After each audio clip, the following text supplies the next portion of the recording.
Why aren't you thriving in the horse industry?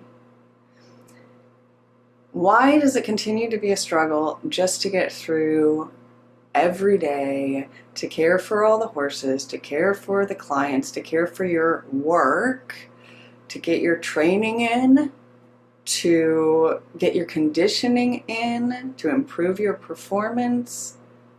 Why does it still feel like the list of to-dos continue to add up?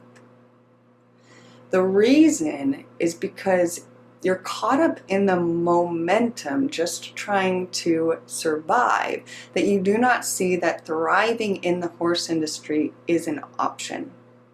And it is available to you. This is what happened to me. I'm Amrit Premgeet, and I spent most of my life deeply involved in the horse industry. I had many professional roles. I lived every child dream a girl could imagine, raising and training my own foals, teaching, competing, selling horses, saddle fitting, owning my own facility. I loved it. But the momentum of to-dos just kept building, and eventually I could no longer keep up. It didn't matter how much coffee I drank. I just was borrowing from the future. I was told it was hard to survive in the horse industry. You couldn't ride for a living. You couldn't even own your own facility. There was so much work involved. I believed it. It's easy to believe. It's just what you're told. And everyone seems to say it. At least that was my experience. And so I let it pile on and completely obliterate my career with burnout. Now, don't get me wrong, I definitely fought it for a while. The mind is really powerful and you can override it and your body for a time, but it's temporary. It will not last. So, I am here to show you how to get out of the survival game, because you can thrive in the horse industry. People do. Why can't you? So today, I'm going to show you how to get started. Now this will improve your riding, your performance in the saddle, your delivery to your clients. You just got to get started, and you are here. So you've already begun. 3 keys that are going to help you are found in what I call the fail up method.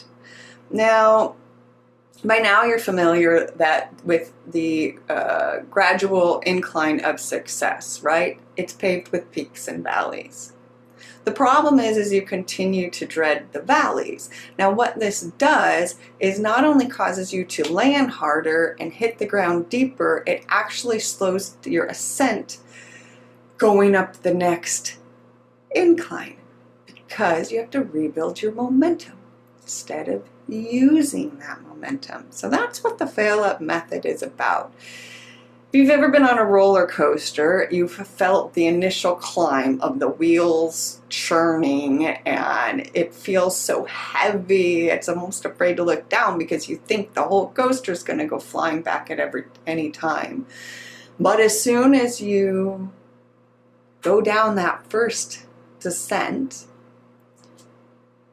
the momentum builds. Not only can you fly up the next descent, but eventually with all that momentum you can do twists and turns and go upside down and seemingly gravity-defying things. This is what the fail up method shows you how to do. So, key number 1, find your fail. Now, here is where it gets interesting, because I'm not talking about a past fail. I'm not talking about a fail that you know about. I'm talking about a fail that's lying in your unconscious mind, an impending fail. The image of an iceberg, right? You've got the tip that you see. That's your conscious mind. That's what you know about. And there's a lot you know, but the mass that's underneath, that's your unconscious. That's what you do not know. The difference between unconscious and subconscious is it's close to the surface. So you might have some insights or knowledge in the back of your mind that you have this, which is great because that's the layers, right? There's layers. But the unconscious mind is completely unknown and unseen. So for key number 1, find your fail. How do you find something that you cannot see? Well, the beauty is that just because you can't see it directly doesn't mean you can't see its effects. And once you know where to look, you can start to see it in different angles. So the key to finding your fail is to become aware of habits and tendencies that repeat throughout your day. I'm not just talking about horses. They show up everywhere. When you interact with your family, when you're doing the dishes, these habits are just a pattern that get expressed in different ways. So you can access them anywhere. Now, it's easy to say that you spend most of your life with horses. Great. Spend your unconscious mind there. It takes no extra time. You just have to start becoming aware. So for instance, I used to have to turn over every inch of bedding in my stall. It did not matter if I was at a horse show or if I was cleaning 40 stalls, the daily 40 stalls I had to clean. Oh my gosh. And it really, would it have killed me to leave one little turd lying around? Oh, but I didn't know it was a compulsion that I experienced in other areas of my life. Another one being the need to just give all of my energy away and not being able to receive energy back. When you give anything, your time, your money, you're investing your energy for a return. If you don't receive those returns, you deplete yourself. So this is what we're learning how to do, is to stop just investing the returns, to actually receive the returns. So key number 1, find your fail. Just notice little tendencies, perfectionist tendencies, overgiving tendencies. Everybody's different, but those two tend to be near the top of the list for the horse industry. Key number 2, feel your fail. Now, this is what is awesome. Your unconscious mind also exists within your body. Now, that is very powerful knowledge to know and to use, because you can access your unconscious mind by paying attention to your body. Now, when you ask your horse to move forward off of your leg, you start with a soft pressure, subtle. If your horse is staring off into the sunset and he's not paying attention to you, it doesn't respond. So gradually your cues get stronger and stronger, and if your horse continues to disregard, eventually it'll turn into an arm flailing, leg flying, big old cowboy kick. This is precisely what your fail does. If you do not respond to the subtle cues it's giving you, they get louder and louder and louder, and eventually show up in an explosive result that really stops you in your tracks, like my burnout. So, the key to becoming more aware to the subtle cues of your impending fail is to enhance your body awareness. So try this pre-ride body check. You can do it at any time with your horse before you hop on. Just take a minute to feel the sensations in your body as you wiggle your toes in your boots, flex your calves, lift your knees like you're marching, tighten and engage your abs, your armpits, open and close your fingers. It only takes a moment, but you're now shifting your focus to your body for just a moment and giving it the intention that you are tuning in. It's a practice. It builds and leads to even more subtle messages. Key number 3 is fuel your fail. Now this is riding the descent of the roller coaster so that you can launch up the next one. This is where the magic starts to happen. But here's the caveat. With the first 2 steps comes awareness, and it is very easy to get caught up in the blame game. But you wouldn't blame your freshly off the track thoroughbred for overreacting to your driving aids. So don't blame yourself for something you've been conditioned to do unknowingly. Fuel your fail.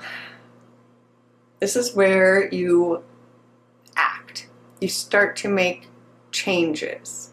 Now, it's about slowly building confidence, not overfacing you. What happens when you overface your horse? They either shut down or explode. Your mind operates the exact same way. So don't overface yourself. Set yourself up for small intentions. Like if I would have just left one little turd, I could have managed that. If somebody told me, well, that's, how you can start breaking up this momentum of perfectionism. Or I also used to have to do every single braid perfectly. Sometimes I spent hours braiding my horse's mane. Yes, it improved my braiding and I got very good at it, but eventually it becomes unnecessary to have to do anymore and is a repetitive cycle that is now destructive. It would have been a little harder for me to let that floppy braid stay there, but maybe I would start at a schooling show and let that braid flop around. Start with the rogue turd, move up to the braid. That's how you build gradual inclines of success. So, the fail up method, 3 keys: find your fail, feel your fail, and fuel your fail. I have a really fun, active meditation exercise, kriya, for you to, it's actually designed to remove those unconscious disabilities, is what they call them. Is really, it's limiting your abilities, right? Your unconscious narratives and stories that you only think are true because you haven't took the time to actually inquire into them. They're disabling you from progress, from performance, from thriving. So let's remove some of those today. Take a moment and just let the first thing come to mind for an intention for what you're removing and getting beyond. And this is a breathwork exercise. So if you're new to breathwork, make sure you pay attention to your body. It's a muscle that needs to be developed. So if at any point you feel dizzy or lightheaded, just go back to normal breathing and it's all good. Start again when you're ready. I'm shortening this up for brevity. Originally, it's a 9-minute set, which is really quite short anyways, but we're going to spend about maybe 3 or 4 minutes on this. It is an open-eyed meditation, but your gaze is going to be at the tip of the nose. So if that's challenging for you, you can look at your finger as you slowly bring it to the tip of the nose. You're going to feel the pressure, and if you're not used to it, it might feel uncomfortable for a moment, but your gaze will soften into it. And it actually greatly affects the frontal lobe of your brain. There's a whole details around this that I'm still learning, but it's very powerful. The breath is going to be through an open O-shaped mouth, and it'll be like a powerful panting dog. Let it come from your navel center, your belly. Now, there's 3 different hand movements involved, and at the end of each hand movement will be suspending the breath at the top. So which means at an inhale, you'll actually, this one you kind of hold your breath. I hate to use that term because it tends to be a tension, but with this particular exercise, at the end, you actually want to tense your whole body up. Remember, your unconscious is stored in your body. So when you tighten your body, you're activating all of that storage that's in your system. And then when you release it, you're working to let it go. So when you release, it'll be a heavy exhale through the mouth as you release. I think I covered everything. So let's begin. First movement, this is all with the arms and hands, is going to be open fists. Your elbows, your upper arms are at your sides. Your elbows are just softly released down. No tension here. You're going to open and close your fists as you turn your hands inward, okay? And this is going to be done with the breath pattern at a rapid pace. Now, you do what works for you. I'm going to do it with you, and I don't have my timer, but I'll keep my eye on the clock while we do this together. I'm going to do it with you, but you do your own pace and what you need to do, all right? So get your hand position, get your gaze, and inhale, and let's begin. Oh, eye position.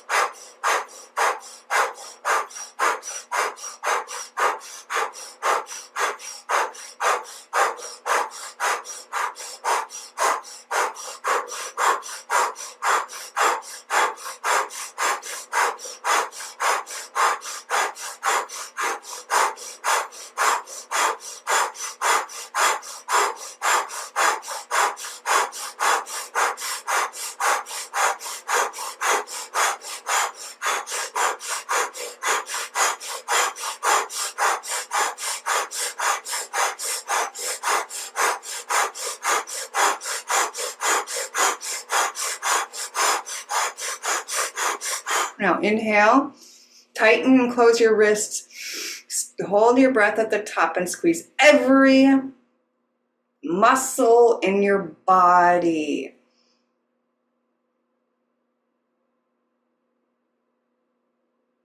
When you need to, exhale powerfully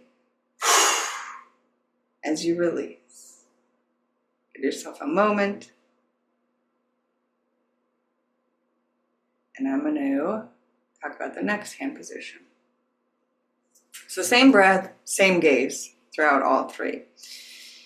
This one is fun. I love this. This is one of my favorite sets and oh so powerful. I think I might do a 40-day challenge with it. That could be fun. All right. Both palms are open facing forward, and you actually want to lead with the heel of your hand for this one. Your starting position is elbows at the side. And then one arm at a time, like you're pushing something away from you, you extend your elbow and then switch, okay? So it'll look like, all right, get ready. Gaze at the tip of the nose. O-shaped mouth, and begin.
Now one arm out to inhale, suspend and pause at the top. Now engage all your muscles, your fingers, your body. Suspend. Tighten everything, let your body shake.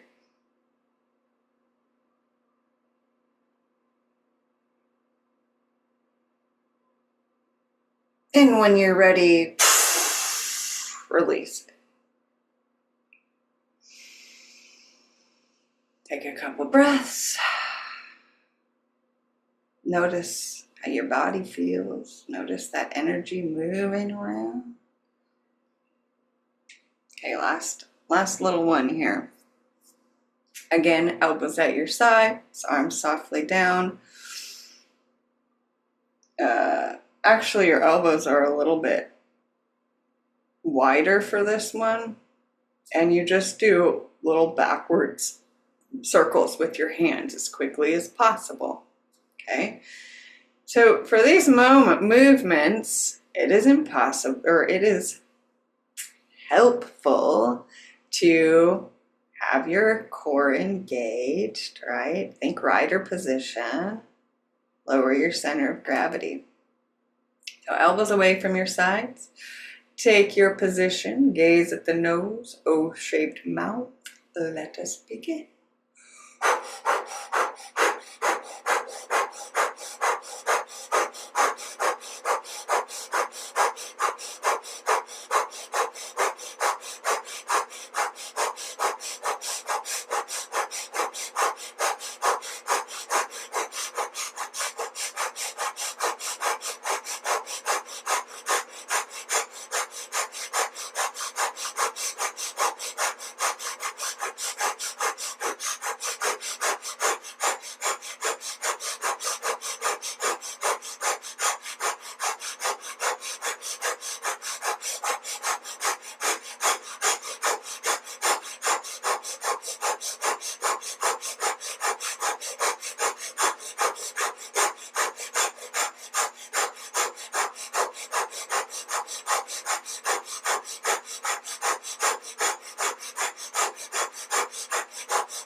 Inhale. Tighten your fingers, tighten your whole body, your legs, your butt, your abs. Tighten your face. Let the body shake.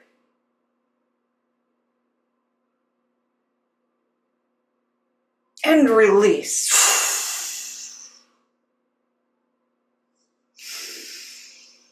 And just feel.